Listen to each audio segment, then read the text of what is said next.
Bonjour à toutes et à tous et bienvenue à ce deuxième micro ouvert sur la gestion des déchets. Les questions d'aujourd'hui seront sur le thème des plastiques. Quelles sont les alternatives aux sachets plastiques qui emballent des piments, arachides, sucre? Et comment pouvons-nous transformer les déchets, principalement les sachets plastiques, pour avoir un produit fini? Ces deux questions nous viennent du Bénin. Avant de répondre aux questions, j'aimerais prendre quelques minutes pour nous remettre dans le contexte. Si nous connaissons le contexte, nous comprendrons alors les solutions et les réponses qui seront apportées aux questions posées. Et pour commencer, nous parlerons de cycle de vie d'un objet. Effectivement, avant que notre objet devienne un déchet, il a eu toute une vie, c'est-à-dire, il a fallu aller chercher la matière première pour le produire, donc souvent la matière première est naturelle. Pour les plastiques, on a dû aller extraire du pétrole. Pour créer de l'aluminium, nous avons dû extraire de la bauxite. Pour créer des papiers et du carton, nous avons dû couper des arbres. Donc on va extraire la matière première. Après ça, nous avons la deuxième étape, là, qui est la fabrication ou la production de l'objet. Une fois que nous avons notre objet fabriqué, il a fallu le transporter jusqu'à la zone de distribution. Elle a été transportée jusqu'à notre supermarché, par exemple, ou jusque même au marché. Nous y allons, nous achetons le produit, nous le consommons. Donc c'est la partie utilisation. Puis une fois que nous l'avons utilisé, l'objet est devenu déchet. Donc c'est sa fin de vie. Selon notre contexte et l'endroit où on habite, selon le type de déchet que nous avons, peut-être que ce déchet va finir sa vie enfoui, incinéré, peut-être qu'il va finir recyclé, on appelle ça de la valorisation matière. Et finalement, nous recommençons la boucle, car nous voulons à nouveau cet objet dans notre magasin pour pouvoir l'utiliser. Si nous avons enfoui notre déchet, nous devons recommencer le cycle à zéro, depuis zéro. Donc nous venons à chaque fois réextraire de la matière première. Cependant, si nous recyclons, selon les déchets, il y aura moins de matière à extraire par la suite, car le déchet collecté pourra revenir dans la boucle à partir de la zone fabrication. Donc c'est-à-dire que nous allons économiser des matières premières. D'où l'intérêt du recyclage. Entre chacune de ces étapes, il y a eu des transports. Il y a eu de l'énergie qui a été consommée, il y a eu des infrastructures qui ont été construites pour ce transport, pour fabriquer ces objets. Et toutes ces infrastructures, elles aussi, demandent de l'énergie, de l'eau et des ressources naturelles. Chaque étape de ce cycle de vie aura des impacts sur l'environnement. Surtout que ces étapes sont souvent faites dans des pays différents. Donc entre chaque étape, il y a souvent des transports nationaux, continentaux, voire internationaux. Généralement, l'étape de l'extraction des matières premières a le plus d'impact. C'est elle qui aura le plus d'impact au niveau environnemental pour quasi tous les objets qui nous entourent. L'étape de la fin de vie d'un objet est quant à elle souvent négligeable d'un point de vue impact sur l'environnement. En tant que citoyens, nous allons souvent nous concentrer seulement sur la fin de vie d'un objet, car cette étape, elle est visible à nos sens, elle est visible à nos yeux et elle nous met dans un état émotionnel. Ne nous trompons pas d'ennemis, nous devons nous attarder sur toutes les étapes du cycle de vie d'un objet et non seulement sur sa fin de vie. Il faut remplacer notre émotion par notre raison. Il est important de préciser également l'histoire récente de notre consommation pour comprendre notre contexte. Comme nous l'avons vu dans le premier micro ouvert, les populations mondiales tendent à s'urbaniser. Nous avons de moins en moins de temps et même souvent d'intérêt pour cuisiner, donc nous allons consommer à l'emporter. Si nous avons un job qui nous prend toute la journée, peut-être qu'en arrivant chez nous, on n'a pas spécialement envie de prendre du temps pour cuisiner. Il y a eu une démocratisation des supermarchés au détriment des marchés.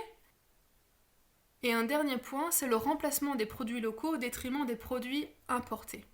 Effectivement, qui dit importation dit protection des denrées, protection des objets. Et pour protéger, il a fallu emballer. Ces 4 points de l'histoire récente de notre consommation sont là pour nous faire comprendre que notre manière de consommer aujourd'hui en 2020 est une consommation à l'emporter, est une consommation rapide, est une consommation d'emballage. Il est donc important de garder en tête que la consommation que nous avons aujourd'hui est faite pour les emballages. Mais vous allez me dire, à quoi sert un emballage? Effectivement, quels sont ses rôles? Il en a 3. Son premier rôle est la protection. L'emballage va protéger l'aliment à l'intérieur. Il va le protéger de son environnement externe, il va le protéger lors des transports, il va le protéger pour le faire durer dans le temps. Le deuxième rôle est le transport. Effectivement, là on voit paysan breton, c'est-à-dire que c'est un beurre qui a été fait en France et qui a été transporté jusque dans ce rayon d'un Super U à Abidjan. Donc l'emballage est là pour, encore une fois, protéger la denrée à l'intérieur et pour éviter qu'on gaspille l'aliment. Et il sert, en dernier lieu, à informer les gens. Si on y met la marque, on y met les ingrédients, etc., etc. Tout ça pour dire que l'emballage, aujourd'hui, dans notre société de consommation, est un atout majeur contre le gaspillage alimentaire. Et comme nous pouvons voir en point 2, le gaspillage alimentaire a un impact sur l'environnement tout à fait terrifiant. S'il était un pays, il serait le 3e plus pollueur au monde. Nous gaspillons un tiers des denrées produites dans le monde. Aujourd'hui, l'emballage permet d'éviter du gaspillage alimentaire et le gaspillage alimentaire est beaucoup plus impactant finalement que les emballages eux-mêmes. Donc si nous revenons à la première question qui a été posée, que faire pour éviter les sachets plastiques pour les arachides, le sucre et les piments? Malheureusement, aujourd'hui, si on prend en compte le cycle de vie d'un objet, ces sachets en plastique léger sont les moins impactants. Cependant, il est important dans chaque situation de prendre le contexte de chacun. Si vous avez la chance autour de vous de pouvoir acheter en vrac, vous pouvez y aller avec vos propres contenants que vous avez déjà à la maison, c'est-à-dire des bouteilles, des bocaux, peut-être des sachets en papier. Pour de l'usage unique, le plastique est quasi toujours le matériau le moins impactant si on prend en compte tout le cycle de vie de l'objet, et non pas seulement sa fin de vie. Et si dans votre contexte, vous avez la chance d'avoir des feuilles, alors je vous suggérerais d'utiliser les feuilles au lieu des sachets plastiques. Et si l'on peut réutiliser les sachets, et non pas pour de l'usage unique, nous favoriserons ceux en plastique léger et en papier. Et je voudrais rappeler, dans ce micro ouvert 2, comme je l'ai dit dans le précédent, il n'y a pas de solution parfaite. Nous devons faire au mieux avec ce que nous avons autour de nous. 3/4 des questions qui nous ont été posées par les internautes avaient pour sujet principal les plastiques, notamment les sachets plastiques. Comme je le disais plus tôt, ces sujets sont émotionnels car ils sont visibles. Nous avons tous vu ces océans remplis de déchets, ces plages recouvertes de déchets, et nous avons décidé à l'unisson que le plastique était coupable. On appelle cela le plastic bashing, c'est-à-dire qu'on utilise ce matériau pour se déresponsabiliser. Si les caniveaux dans beaucoup de pays sont remplis de plastique, est-ce le plastique le problème? Et si nous remplaçons tous ces sachets plastiques par d'autres matériaux, est-ce que le problème sera réglé? Il est important de garder en tête que ce n'est pas le matériau le problème, mais bien sa manière de le gérer. Mais ces plastiques, qui sont-ils? Comme nous le savons tous, le plastique est issu du pétrole. C'est une matière synthétique. Il existe 7 familles de plastiques. Vous pouvez les reconnaître grâce à ces petits triangles avec des chiffres à l'intérieur. Pour retourner votre bouteille d'eau, vous y trouverez le triangle avec un petit 1, le PET, le polyéthylène terephthalate. Si vous retournez votre bidon de lessive, vous verrez sûrement un petit 2, le polyéthylène haute densité. Et puis, dans les tuyaux de construction, on parlera de PVC. Nos fameux sachets plastiques, c'est le 4, le polyéthylène basse densité. Notre beurre sera emballé dans du polypropylène, le numéro 5. Et puis notre poisson braisé, ou notre com à l'emporter, sera emballé dans du polystyrène. La dernière famille, la 7, englobe une multitude d'autres plastiques. Mais les plus importants sont ceux qui sont compris entre 1 et 6. Ils sont partout autour de nous. Chacun de ces plastiques a des caractéristiques physiques, chimiques et mécaniques différentes. C'est pour ça qu'elles ne sont pas utilisées à des mêmes fins. Ce qu'il faut retenir, c'est que ces plastiques ne pourront être recyclés de la même manière. Et donc en tant que citoyen, que peut-on faire à notre échelle pour valoriser nos plastiques ? Le premier point serait de rallonger la vie de nos objets, comme par exemple réutiliser nos sacs plastiques. En réutilisant notre sac plastique, je n'ordonne pas aux pétroliers d'aller chercher de la nouvelle matière première pour mes prochains sacs plastiques. Ainsi, j'économise des matières premières. Et comme nous l'avons vu plus tôt, l'extraction de la matière première est l'étape la plus impactante au niveau de l'environnement. Il est très important de ne pas brûler les plastiques à l'air libre. Ceux-ci dégagent en brûlant des composés qui sont nocifs pour notre santé et l'environnement.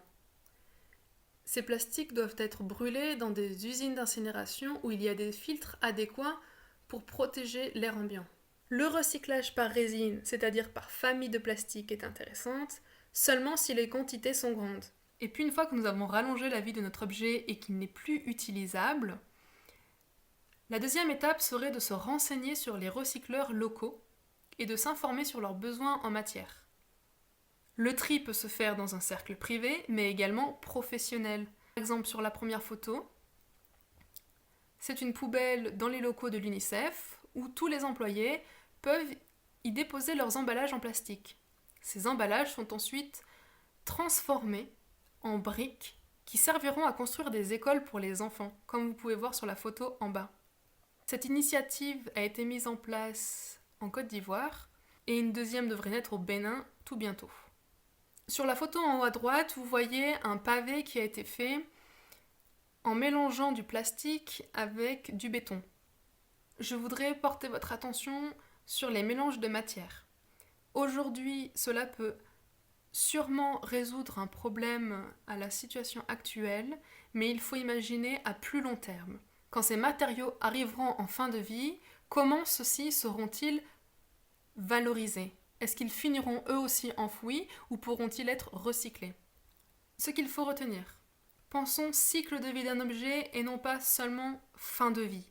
Si ce sujet vous intéresse, renseignez-vous, faites des recherches. Il y a des études qui sortent tous les jours sur l'impact de notre consommation, de nos emballages, de nos déchets sur l'environnement.